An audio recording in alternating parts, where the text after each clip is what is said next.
in the back. Would you like to come front? Just can see what's happening. For the others who may want to join us, may can join us in the back. There's a lot of empty seats in the front, so it'll be nice. We would want it to be as close a conversation as we could.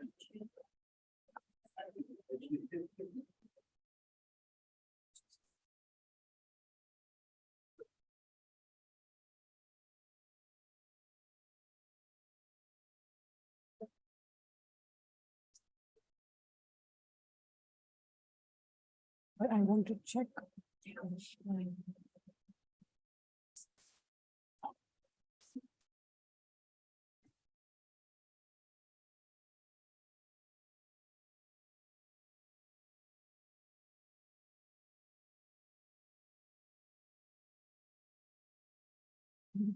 Check the audio.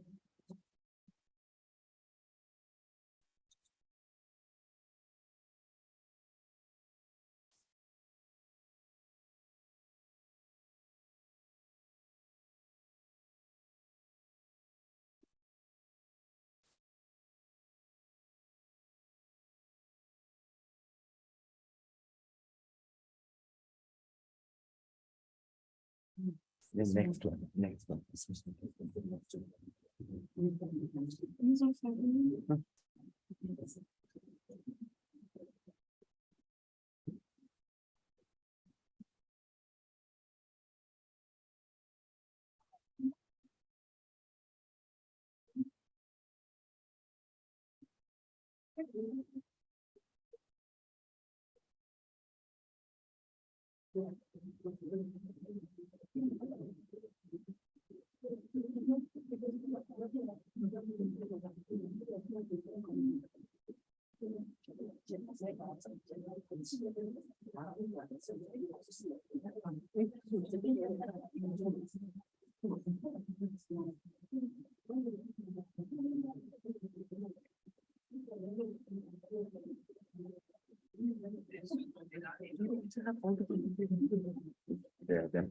is only the screen.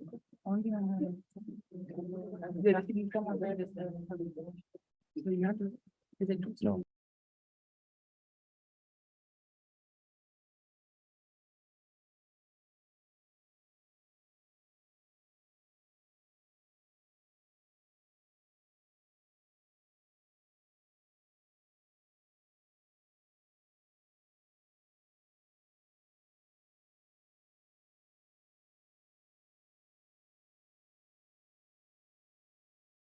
A few minutes. We're just setting up some technical stuff so that people who are not here can also join us virtually. She wants to see that in the profile. Just give us a couple of minutes. Yeah.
Thank you all for those who are joining us.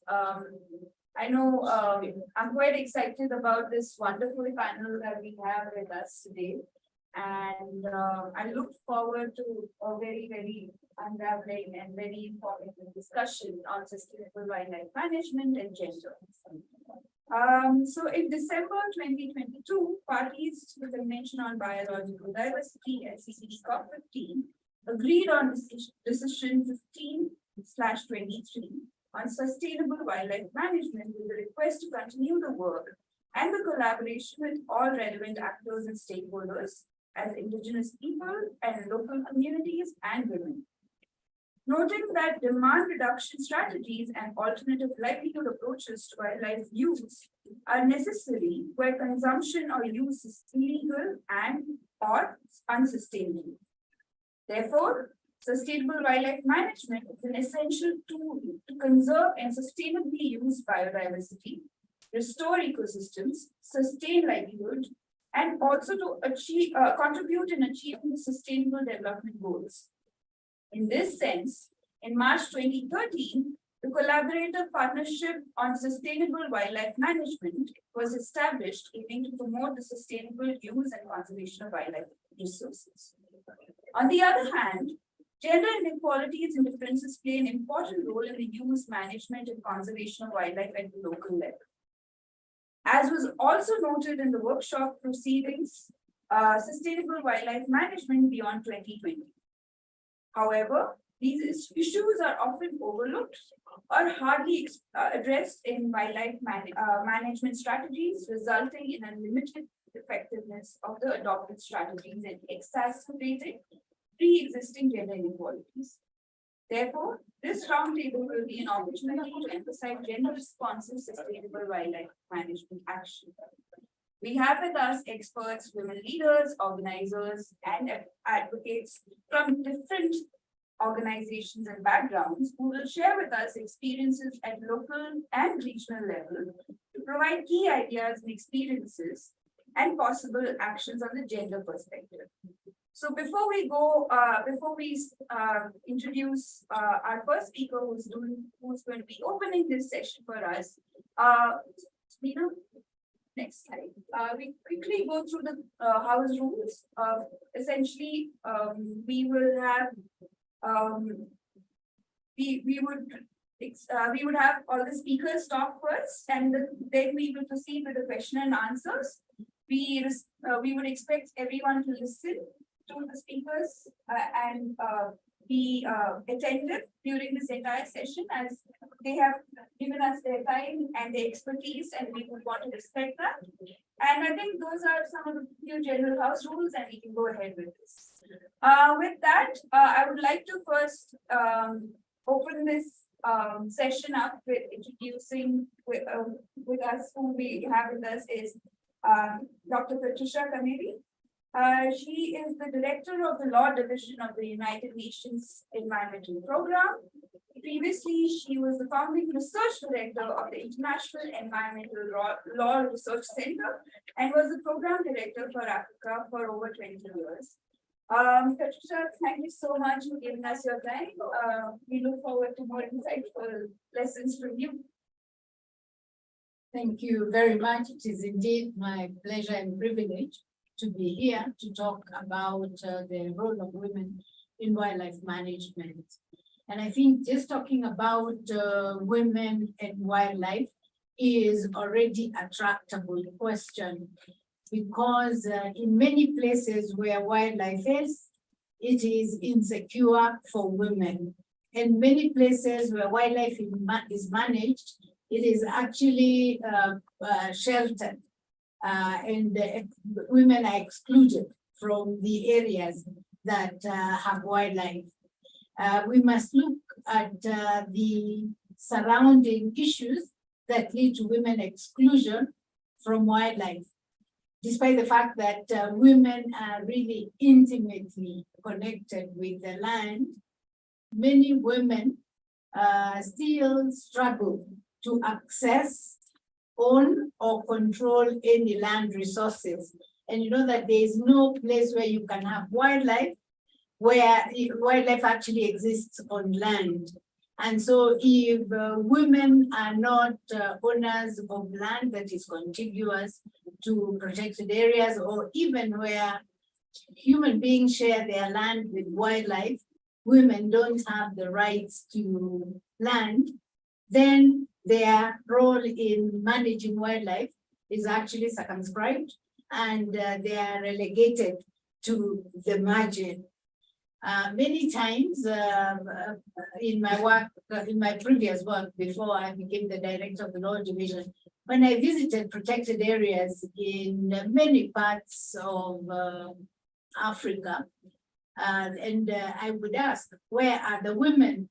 And I would be told the women would be coming to dance for the visitors, or they would be making beads to sell, or they would be the ones who cook or make beds.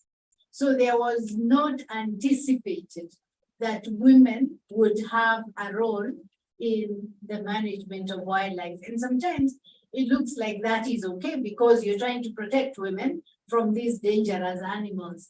But if the resources are what people depend on, excluding women from management of this critical resource is actually tantamount to leaving them out. And I'd just like to say that for women to participate, it is important to look at first their rights, their substantive rights to the resources themselves. And because the resources go with the land, we need to think about women's access to control over and ownership of land. But we also need to think about women's voice in management of wildlife, and women's voices are missing from wildlife management, which means that some of the decisions made do not take into account what women would have brought to the table. And excluding women leaves out knowledge that women have about ecosystems, but also about resources on land. And what I'd just like to conclude by saying is that you cannot have sustainable wildlife management if you don't bring in the agency, voice, and participation of women. Thank you. Sure, that was indeed very inspiring and also a key message to take into the contact groups and the plenary where the discussion of this is happening, especially when we talk about gender responsiveness within sustainable wildlife management. With that, we have now an exciting panel of 4 very inspiring women who are going to be sharing some of the things from their work on sustainable wildlife management. We have Joyce, who is currently the program officer of Gender at Kenya Wildlife Conservancies Association, which leads the implementation of the institution gender strategies that focuses on unlocking optimal potential of men and women to engage meaningfully and equitably benefit from wildlife conservancies in Kenya. Next, we have Irene. Irene is one of the co-founders of Biodiversity Hub International and the co-coordinator of Given Uganda chapter. She carries 4 years of experience with strong focus on promoting inclusion and empowerment of women and youth in biodiversity conservation. Next, we have Carla. Carla is the Regional Gender Officer at IUCN, Eastern and Southern Africa, and the lead advisor to the ESRO region on gender responsive initiative, strengthening the ESRO staff capacity on gender mainstreaming and putting gender mechanism in place to ensure that gender is taken into consideration in their programs. And finally, we have Barbara. Barbara is the program coordinator at Indigenous Women Biodiversity Network. She's a dedicated and passionate development professional with extensive experience in grassroots initiatives, particularly focused on women and community organization. Thank you, all of you, for joining us. And I'm going to just jump straight into the question. And maybe also, I'm going to ask each of you 2 questions. We can start with Joyce. Joyce, what are some of the effective strategies for promoting equitable social, gender, and power norms in climate vulnerable conservancies? Thank you. So I will start by introducing KWCA. So KWCA is an national umbrella association of conservancies in Kenya with a membership of 189 conservancies. And our main focus is advocating for enabling policy environment for conservancies, but also capacity building conservancies to be able to effectively manage the resources so that both wildlife and people benefit. So a conservancy is like an area outside the protected area that is either owned by individuals or communities for wildlife conservation, but with a focus of coexistence with the communities. So in terms of the strategies, one of the strategies that we have employed is male engagement, because most of the conservancies, their leaders are men, and we believe that engaging men so that they become ambassadors of gender equality in conservancies really work, because now they're able to become allies, they're able to become to take up those leadership spaces in these conservancies, but also they're able to commit to the participation of women in conservancies. So men engagement is really key, and it also involves men challenging some of the traditional gender roles and stereotypes and advocating for women rights, but also supporting gender inclusive policies. So the other strategy I would say is gender responsive policies within the conservancies, mostly focusing on addressing some of the gender disparities that are there, such as like benefit sharing, opportunities that take account to the needs of women in conservancies. So that's the second strategies that we employ. The other one is capacity building, mostly capacity building of the women so that they can be able to enhance their skills, their knowledge and resources to be able to advocate for their rights in conservancies, and also for them to be able to participate in decision-making processes. So we do this we have a National Conservancy Women Forum that we are able to convene women from areas where conservancies are, so that they can be able to get capacity on different aspects that we believe they would need in terms of advancing their rights. The other component is economic empowerment.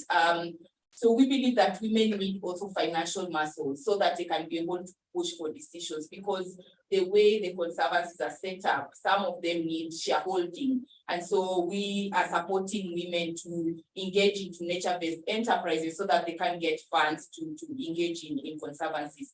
And the other one under capacity building is in terms of learning and networking. So providing exposure for these women so that they can either attend national or global or regional convening, so that they can understand, they have more knowledge on biodiversity, so that they are better equipped to be able to challenge some of the gender-based discrimination within either conservancies or just communities that have wildlife. So those, I think, for now are the main strategies that I would say we're employing to ensure that there's gender equity in conservancies. Thank you. Sure. My next question would be for Irene. Irene, how can we empower women and youth living in areas closest to wildlife protected areas to engage in sustainable conservation action? Thank you so much for this opportunity, and everyone else for joining us here. So talking about this, we all know that women and youth make the biggest population all around the globe. This shouldn't be seen as a problem. It should be embraced as an opportunity to utilize their efforts, their ideas, their knowledge, of course, to enhance biodiversity conservation. I'll start with a small example of, for example, women in a local community.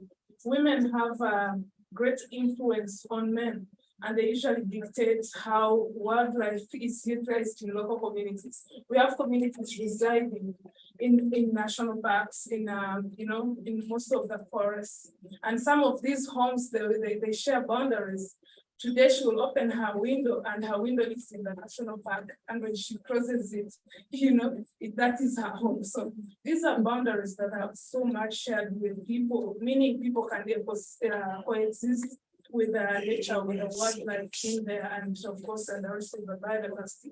But how can they do this without, of course, compromising each other's, benefits? So the women in a homestead, they are on a local level, of course, they find the food. She has an influence on a man. To tell him today we want to eat meat. The man will go for bush hunting. That is enough influence to show that wildlife can be unsustainably managed considering the woman's influence. And also the next day she has the right to say, if you bring bush meat, I will not cook it. She holds she runs the kitchen. So she has a lot of power to influence whether bush meat can be brought in the family or it can be stored. And usually they do it because, not because they want, but because they don't have any other alternatives of livelihood to sustain or to feed their children. So this should be, when we are talking about sustainable wildlife management, we should be considerate of people's livelihoods and how they are living it. And with the young people too, for example, in my country, Uganda, more than 75% is of the young people between the ages of 18 to 35. There are no jobs for them, so they will do anything to find a source of income to feed themselves. That forces them to also engage in poaching, in bushmeat hunting, in killing wildlife, and all those encroaching on national parks, logging, timber logging in places that they are not supposed to be doing that. And also that comes along with lack of the knowledge on the values of biodiversity, the values of the nature that we have. So we need to do a lot of capacity building, of course, among women to see, and we also have to find means of providing alternative sources of livelihood, sustainability. You're not going to tell me to conserve, to stop hunting when I don't have another source of food. I will definitely keep on doing it to feed our families. So we need to provide alternatives that benefit. And whenever we are preaching about ensuring sustainable wildlife management, the communities we must demonstrate to them what they benefit from it, not just telling them to conserve, but also demonstrating how best they can benefit and coexist with. So another thing we can do is, I already talked about capacity building, but we should also engage them in policy. Mostly governments are the custodians of these policies. They formulate them, but they usually formulate them without the voices of the people, without the local communities. And it usually comes later to backfire because they cannot implement them without engaging the local communities. I mean, the only way to help communities is by engaging them and making sure that they have a sense of ownership so they can be able to fully engage while sustaining their livelihoods. And lastly, regarding this, we need to make sure that whenever we are talking about implementation, we also need to engage local communities, and we have to avail information. We have to interpret policies in languages that they better understand.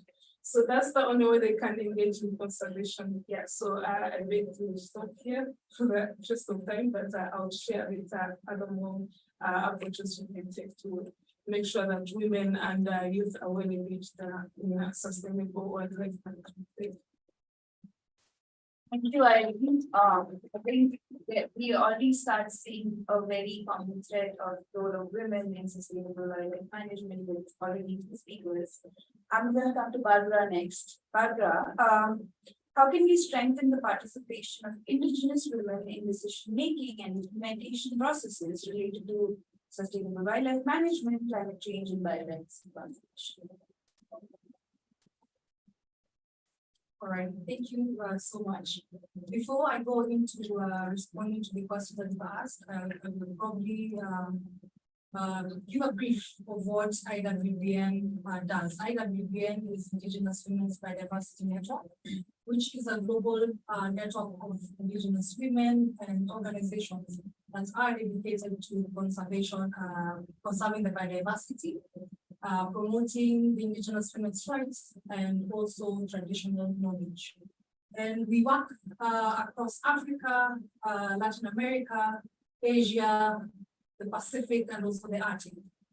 To respond to that question, I love the way Dr. Patricia started off the conversation and, put emphasis on the voices of the women. To ensure that the voices of the women are heard, one strategy that we employ and can be employed by other partners and organizations in these spaces will be promoting leadership roles through encouraging active participation of the women in decision making bodies, community governance structures, and also conservation organizations, ensuring that their voices are included in terms of shaping the conservation strategies.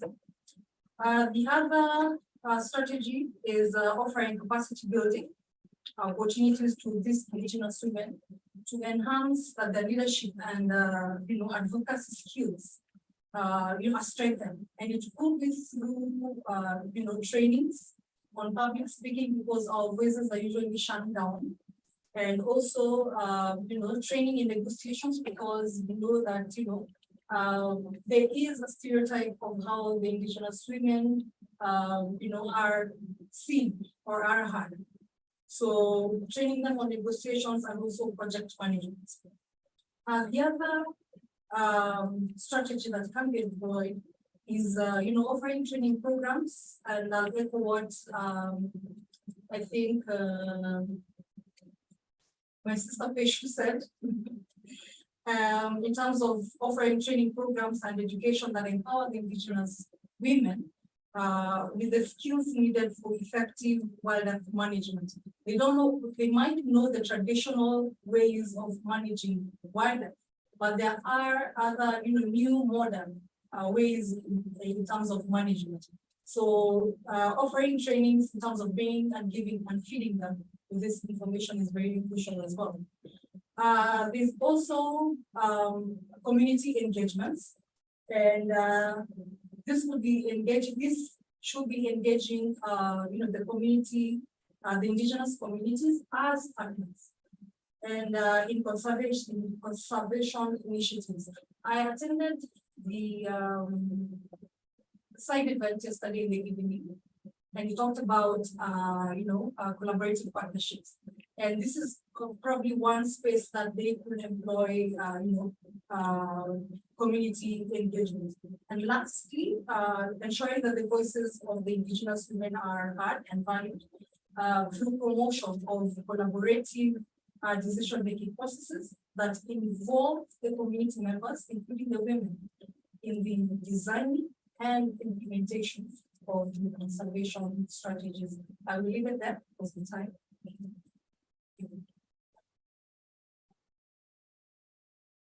Thank you, Barbara. And finally, we have Carla. Carla, what are some of the specific actions that can be taken to mainstream human rights into the day-to-day operations of rangers in Southern Africa? Good afternoon, and thank you for providing this opportunity to us here and to share our experience on the matter. I'll start to say that a different kind of actions that can be taken in order to ensure that the ranges operate in a way that they take in consideration the human rights. And we as IUCN, when we implement the TFCAs, that is transfrontier conservation initiatives, we start to do one of the first actions that we does is do about the contextual law enforcement risk assessment, because it's important to have an idea or identify what are the risks in terms of law enforcement implementation, and also identify the potential negative impacts from the law enforcement operations. And this assessment also can provide us in terms of recommendation that we need to take in order to overcome all the risks that are also identified. The second action that is also we think that it's important is to train the rangers, because we need to have or provide comprehensive training on the human rights and law enforcement for the ranges, because we think that it's important for them to have a clear understanding about what are the human rights and law enforcement aspects that they need to take in consideration, and what are the relations between the human rights and law enforcement in protected areas. And also, it's important for them to, when we provide this kind of training, that they be aware about how to interpret and implement the code of conduct that explicitly includes the respect of human rights. And the other action that we think that is important is that we should have a stakeholder engagement plan and the dissemination of information.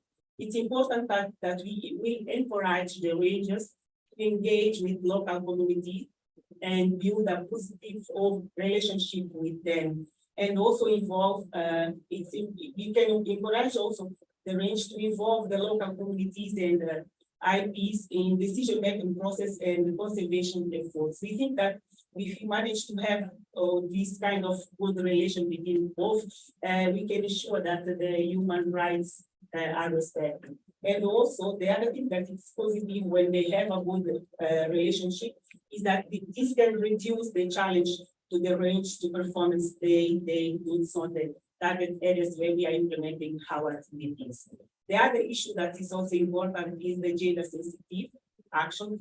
It means that when we are providing trainings, we need also to train range in issues related with gender sensitive and gender responsive in order to have them implementing the actions on the on protected areas during the law enforcement, then they take into consideration those gender issues.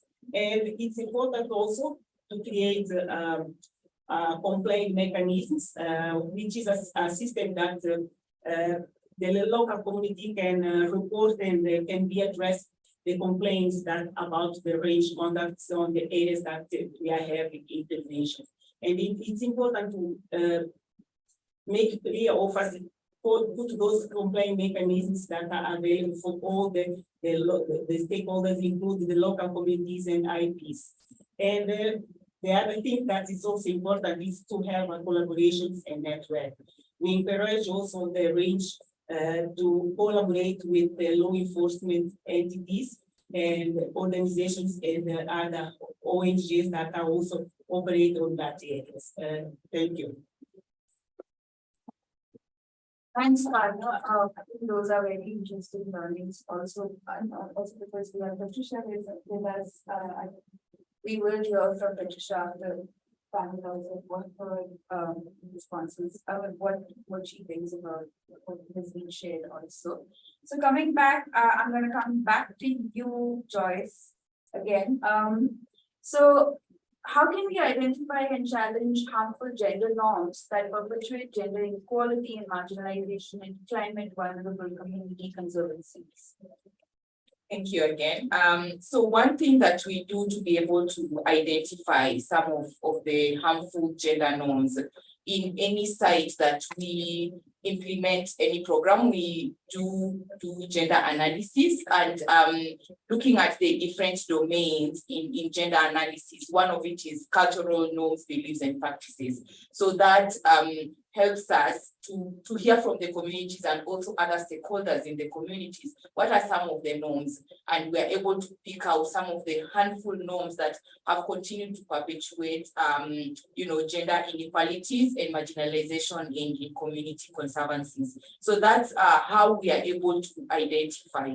But also another component is that we have been partnering with CARE and they do have a model called social analysis and action. And this model it's a facilitated process where individuals and communities are able to explore and challenge some of these harmful beliefs, norms, and practices that have continued to shape their lives, but in a negative ways have led to exclusion, have perpetuated gender inequalities. So this SA model, in short, we bring communities, both men and women, and they sit in like focus group discussions, and we have community champions that facilitate dialogues, and men and women have a safe spaces to be able to mention or to be able to identify some of these norms that have led to inequalities, both in the household, in communities, and in conservancies. So the SA model has helped communities, one, to challenge these harmful gender roles and relations that continue to perpetuate inequalities. But also members of the communities, both men and women, have been able to take actions themselves to challenge and change, to change these inequitable norms. And I can give an example in one of the conservancies in Taita, Kasigao conservancies, where we do piloting of this SA model, and both men and women, they sit in age desegregated groups. So like you have women below 35, and they have dialogues on what is the situation, what are some of these norms, and they've highlighted these norms in terms of the aspect of that both young and old women being excluded in conservancy leadership, and from some of those norms, why it's because women's responsibilities was just at home in the household. That's their role, and that's why they're not engaged in conservancy leadership. So from those dialogues, they are able to challenge. They've come up with actions and they were able to push during the annual general meeting of the conservancy, so that they can be included in the conservancy leadership, until an amendment was passed in the previous meeting to be able to elect women from the villages in the conservancies, and that's what we are looking to. So those are some of the how we are able to identify and challenge some of the harmful norms in these communities and conservancies. Thank you. Thanks, Joyce. I think those are very helpful for a lot of us. Learning to take away from here. Irene, could you share some of the initiatives and key challenges and obstacles that Biodiversity Hub International has encountered while promoting the engagement of women and youth in this field? And how have you worked to overcome these challenges? Thank you so much. Then this gives me a little time to talk about Biodiversity Hub International, which I didn't feel earlier. So the Biodiversity Hub International is a Uganda-based NGO that works, of course, to influence actions that conserve biodiversity. And under the NGO is where we host the Global Biodiversity Network Uganda chapter, and under our youth program. So we've tried to go to on-ground communities around protected areas, especially because these are the areas that contain a lot of biodiversity, including wildlife.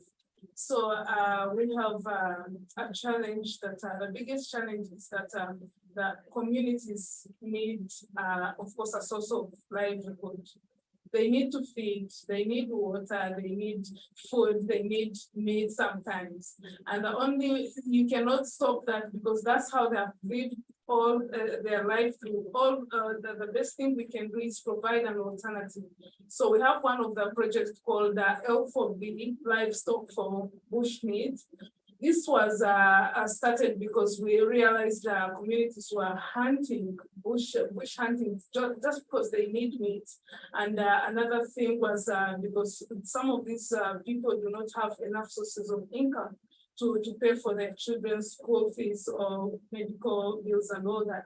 And we talk to them, of course, this is a whole process of engaging local communities to know what is best for them. They will tell you the things they want.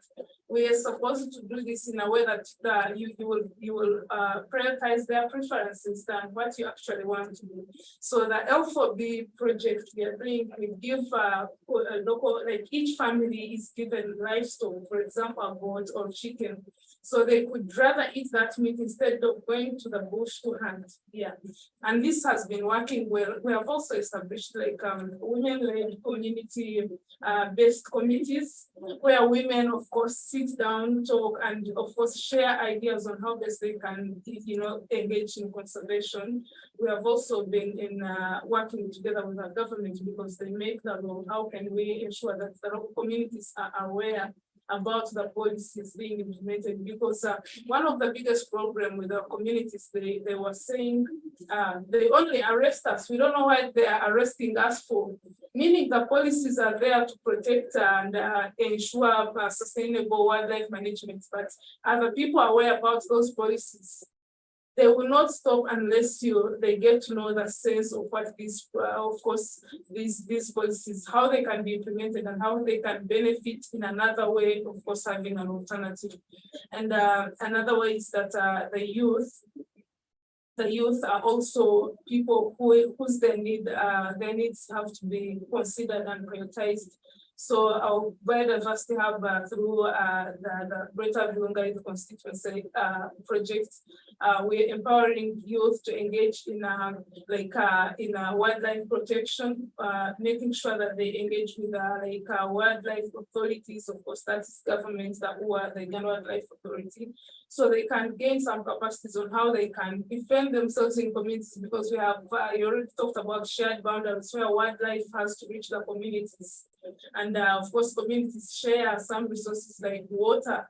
So we have to make sure that they live in harmony with, of course, other species without, and this is the only way to do that is making sure that they recognize the values of biodiversity and how to benefit from it. So those are some of the approaches we are taking, and they are really working well, given a chance that women can engage. They have the power, they have the knowledge, but they need to be guided in whatever they're doing. So thank you. Thanks, Irene. Some of those stories are also very interesting to understand how we can even overcome challenges to work through the livestock, which is a very good example.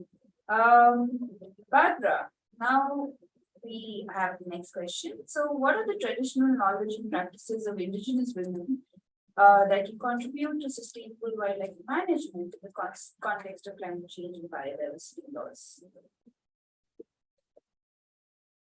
Thank you so much for that question. Thank you so much for that question. I like to highlight first that the indigenous communities really possess rich respiratory, knowledge on, traditional knowledge. And to respond to that question, I mentioned that we work across Africa, and I'll give a case in two countries, that is Kenya and Tanzania, and give an example of a local community, that is the Maasai that we work with, and they're known to be very rich in terms of knowledge, either knowingly or unknowingly in the practice, day-to-day practices. And one of it is the traditional grazing system. That is, the rotational grazing that allows land to recover. And women hold, are very instrumental in preserving and implementing such, sustainable grazing system, because they pass the knowledge from, generations. The other is the medicinal plants knowledge.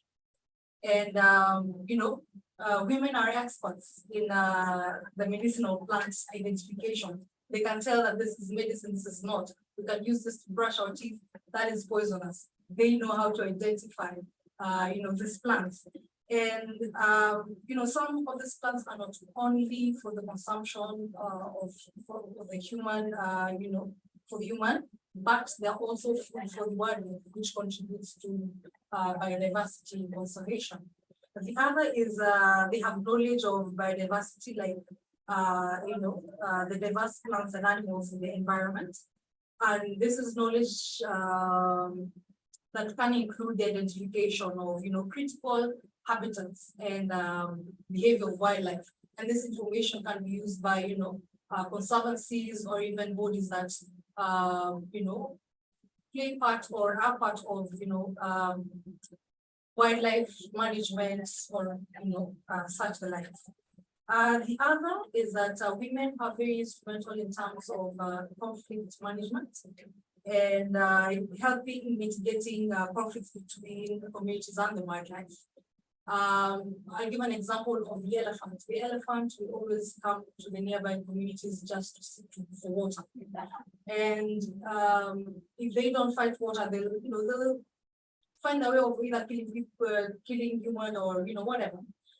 So one of the strategies that the women have employed is outside the bombers, they put water for them. They'll come, drink, and leave. So they've come up with harmonious, coexistence between the animals and them as a community. With time, we, the women, have adapted to changing climatic conditions to their own, developments of, such as the construction of, sand dams, which benefits livestock and them as well. So with this kind of rich knowledge, they find a way of, managing and sustaining the wildlife. And this is really important, just as I finish up. This is very important information that the indigenous community hold. And once the other public bodies or conservancies or parties notice and take part in collaborating with them, then I think there's so much that can be acted upon and achieve a lot in terms of conserving life. Thank you. Thanks, Barbara. It's always never ceases to amaze me these knowledge systems and what already exists, and it's yet to be recognized, and it's slowly coming to that, but I still think we have a long way to go to have these knowledge systems recognized in various policy spaces. Thank you for sharing your stories, and I hope that there is some of this that is reflected in some of the discussions that's going to go on sustainable wildlife management in the rooms and conference rooms there. The next final question for Carla is, how can we ensure that what we spoke about, frontier conservation areas funding facility initiative, is implemented in a way that respects and promotes the human rights of all stakeholders, including the rangers and local communities?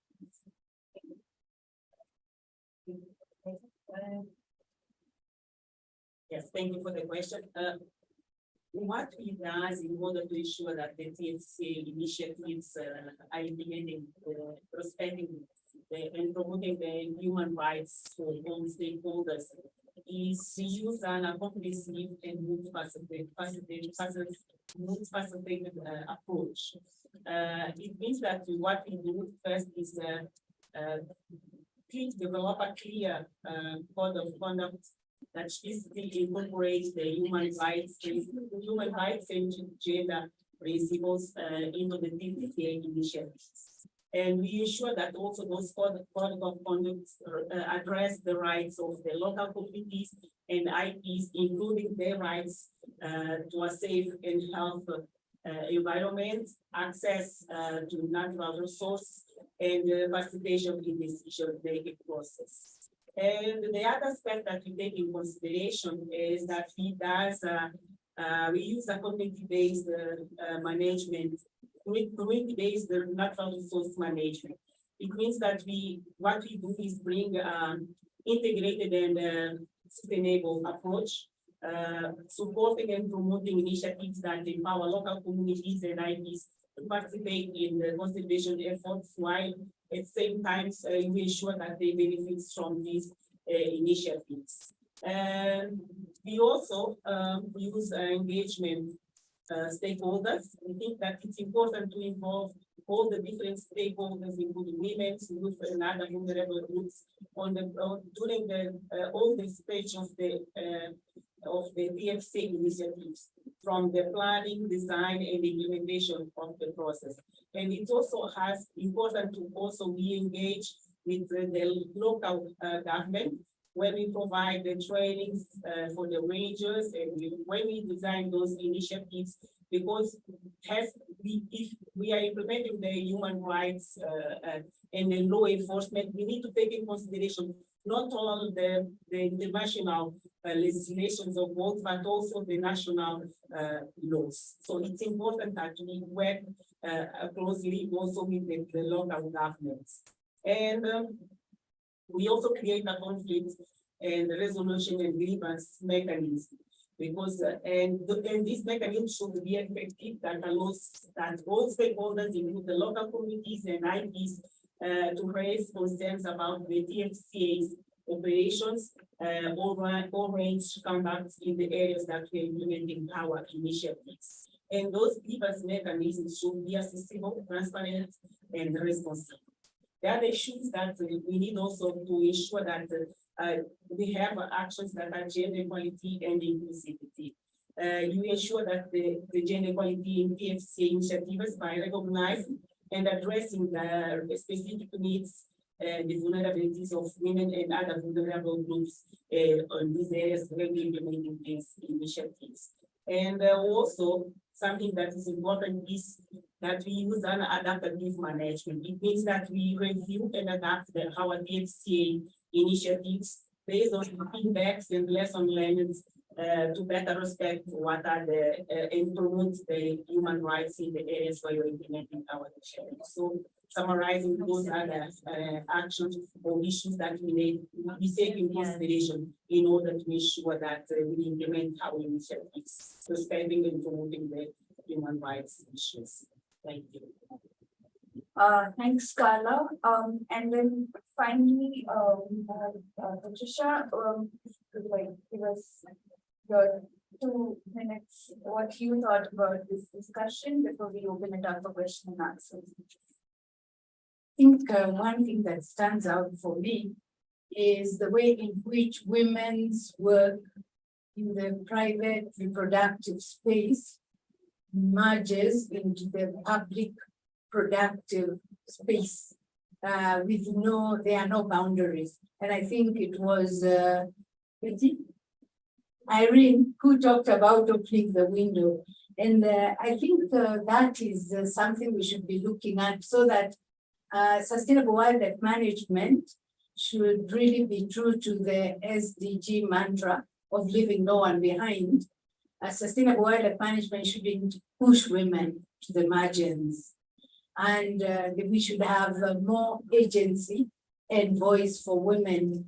And just to close, I think the whole question of women's ways of knowing, getting women's ways of knowing to the front, so that it is taken as mainstream, not the other, or what everybody is scrambling for when they've considered the main issues. And to go back to the United Nations General Assembly resolution on the right to a clean, healthy, and sustainable environment, which many countries have in their national laws and in their constitutions.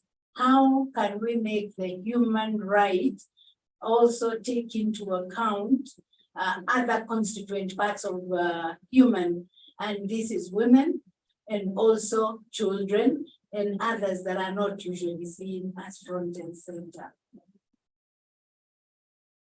Thanks, Patricia. Are there any questions? I'll take three first because of the lack of time. Are there any questions? Okay, 1, 2, 3. I'm gonna take three together so that and if you're addressing it to someone particular, you can also name that. So my question would basically then go to all of them, whoever can answer this. So we have this whole conversation on One Health, which really borders like now biodiversity, people, and most of the time I don't think we ever talk about indigenous people when we are developing big strategies to deal with One Health. So my question would be, how are you in your own capacity in the organization working towards involving indigenous women in this conversation? Thank you.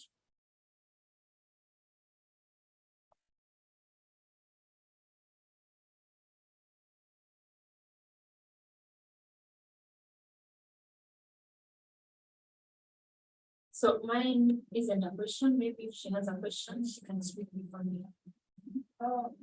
We have a question.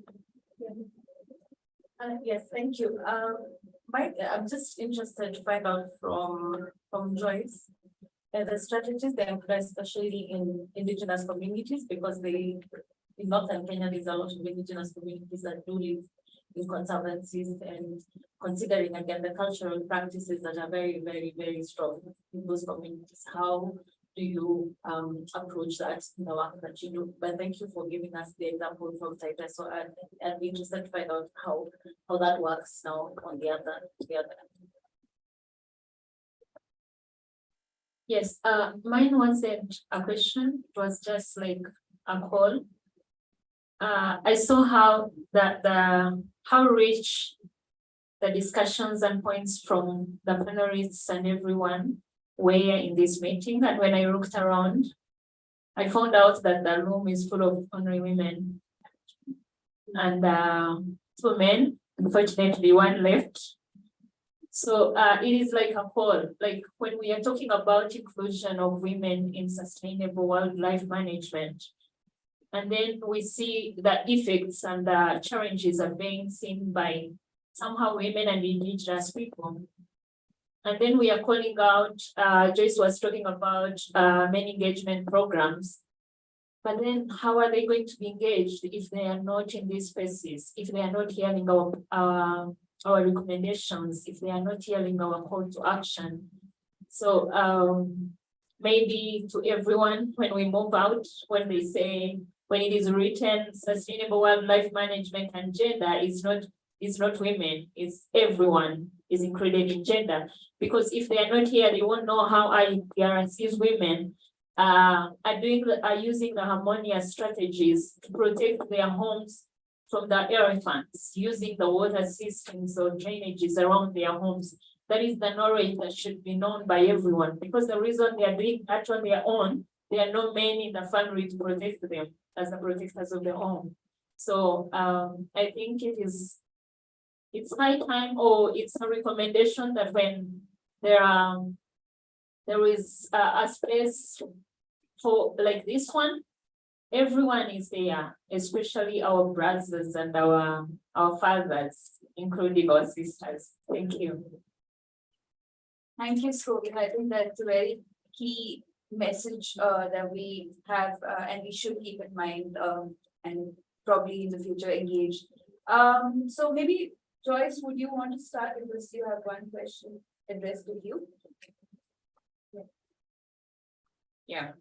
So in terms of how do we engage indigenous women in these communities, and specifically in northern Kenya, but also in Amboseli and Mara.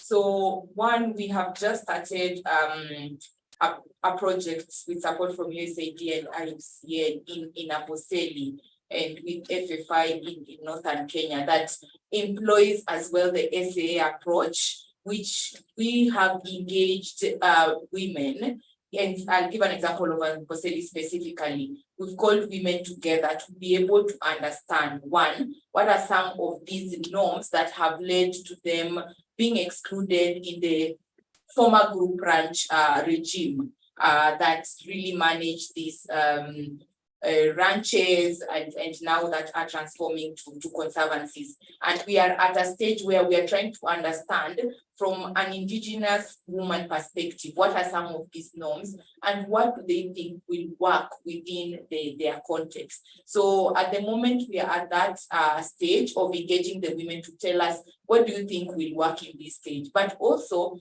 now engaging the men, because most of the times when we engage with the indigenous women in Amboseli, most of the barriers that they are bringing on board are men, this, men, that. So we are also employing the male engagement where we are bringing the men from those communities to be able to engage with them and help them reflect on the norms or beliefs that they hold and how it has excluded women and how that is detrimental to sustainable wildlife management. So that we're doing that in Amboseli, but in Mara, they've been able to engage both men and women. And at the moment, most of the conservancies or the committees within the conservancies includes women in those conservancies. So they have been able to bring on board these women into this conservancies committee, but the issue still remains with the voice. Even within those committees, some of the women still don't have that voice to be able to influence those decisions. And that's where capacity works. Capacity building of the women will be able to work. But I think there's a gap because there is a difference about engaging indigenous women specifically and also, you know, other local communities or other local women. So maybe it's something that we are still in the process and we would like to engage and collaborate on that. Thank you. I'll just add something small to what just already shared here. I talked about the community, the women-led committees that we formed to help in local communities. When we say women-led, it doesn't mean that it's only for women. We have men also part of the committee, but the women are given leadership roles to ensure that they have that sense of ownership that we are leading this, meaning they will give it all their efforts and commitment to ensure that their goals of course are achieved. Thank you. Thanks, Joyce and Ivy. Does anyone want to respond to the One Health that was asked?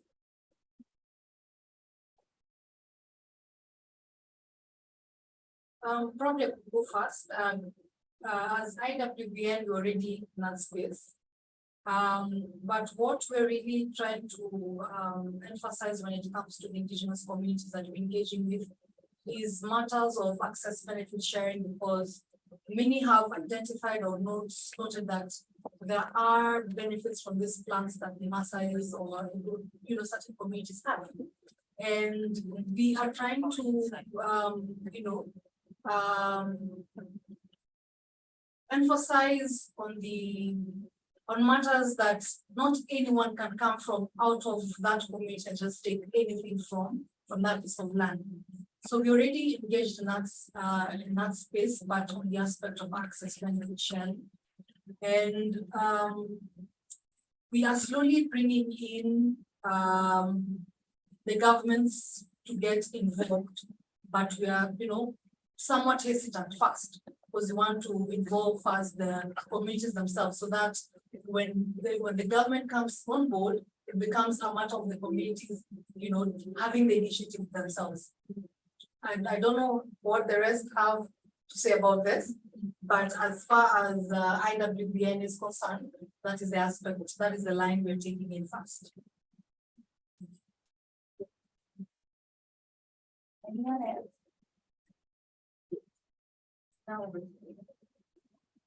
Thank you. Just because there were a lot of very good discussions that you have had in this side event. And as a policy person, I'm wondering how these could be translated into the decisions that are taking place at the substar this time. So exactly, because you also have sustainable wildlife management as one of the key agenda items. So I just want to first build up on, because it's linked up with the One Health. So one is that you have the IPBES assessment that was presented on the wildlife species.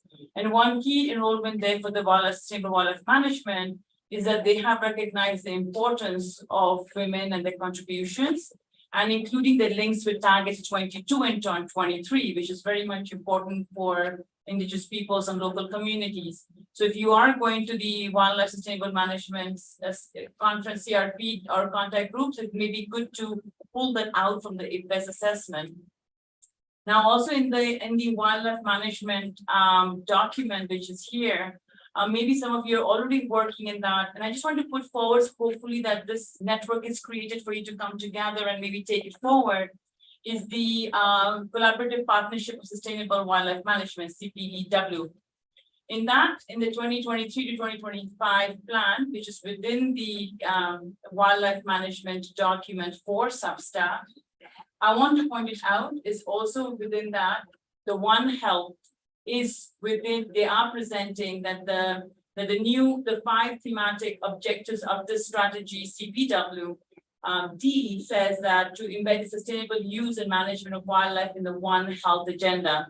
So these are maybe key things that I encourage all of us to really look into and maybe see how it could also, all these amazing experiences, like I think Scovia said, needs for us to make sure that some of those decisions that are coming up as SBSTA by tomorrow have these key elements embedded within those documents for us to then, and all of us to take it forward within our scope of work. So I'll just keep it that.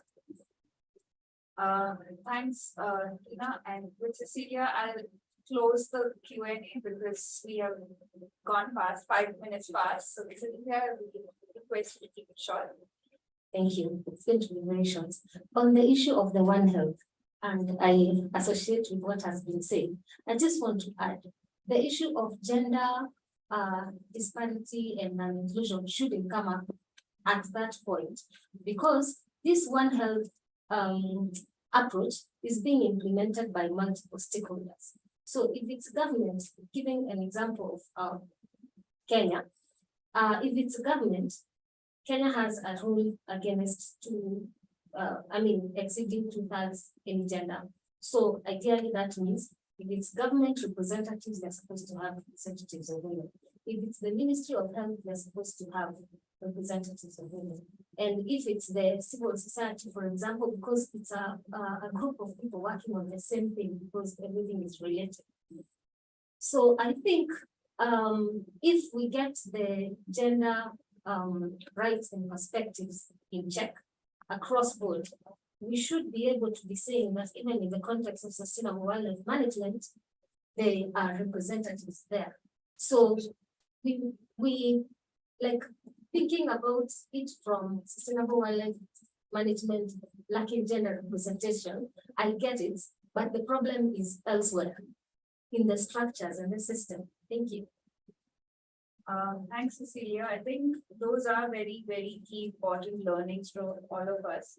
One is definitely what Scovia said about having to take whatever we're talking about here outside and engage more and more people so that it doesn't become an echo chamber in between ourselves. And what Cecilia is saying is also addressing inherent structural issues, which may not, with having these things is not enough, but also addressing some of those structural issues is key towards very active gender responsiveness towards sustainable wildlife management, especially when you have examples that everyone here have shared from where they're working. You know that women play a very key integral role towards sustainable wildlife management. We've also heard examples of coexistence. We have heard examples of what use of traditional knowledge towards sustainable wildlife management, especially that women hold, are key to the kind of conversations that needs to recognize this in these spaces, especially the ongoing SBSTA discussions. With that, we are going to close this session, but before that, we have a small token of gift for all our panel panelists here. Thank you for sharing your insights. Thank you for sharing some of the key messages, and I hope that it's not just all of you, but everyone who's in this room shares it and shares it further, and it finally is heard and it's beautiful. Thank you so much. Sumina, could you? Well, we all can get a bit informal, it's fine. You know, Yes. when I'm standing up is most important. We can stop the live stream. Please lunch. Please, our lunch is a bit delayed, so please go by and there should be some food outside. Because I know everything is running from session to session. And a photo, everything is for you.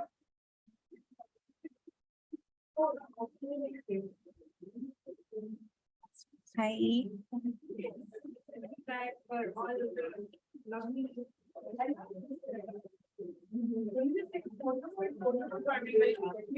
Yeah. Can we take a quick photo for all of us?